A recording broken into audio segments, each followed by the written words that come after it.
Special vaccination clinics are being set up for some children in West Sussex after an outbreak of measles. There have been 15 confirmed cases at Chichester High School alone. Sophia Seth is live with me in the studio now for more on this. And Sophia, Public Health England want people in the area who haven't had the MMR vaccine to get vaccinated.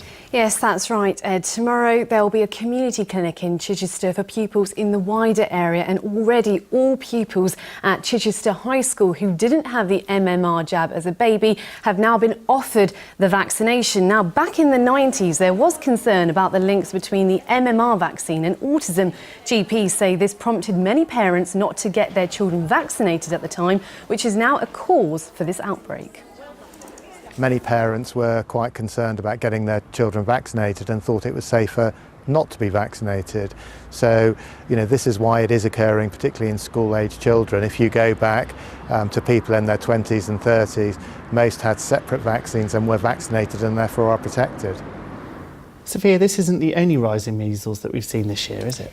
No, it's not. Since January, there's been 70 cases in Sussex and Surrey, 3 times higher than the same period last year. And it's also been linked to large outbreaks in Europe. Symptoms include a runny nose, sneezing, high temperature, and after a few days, a red, brown, blotchy rash. And while the risk is low, doctors say it's important to get vaccinated. It's not just happening in Sussex, it's happening in different parts of the countries. We see sort of little outbreaks in particular areas.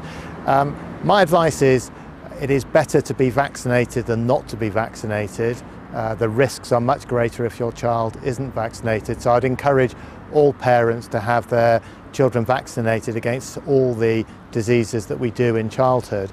If your child hasn't been vaccinated against measles, then I'd suggest you contact your GP and get your child vaccinated. It's not too late to do it now. Ed, at Public Health England say measles isn't a childhood illness and infection can spread very, very fast. OK, Sophia, thanks very much indeed.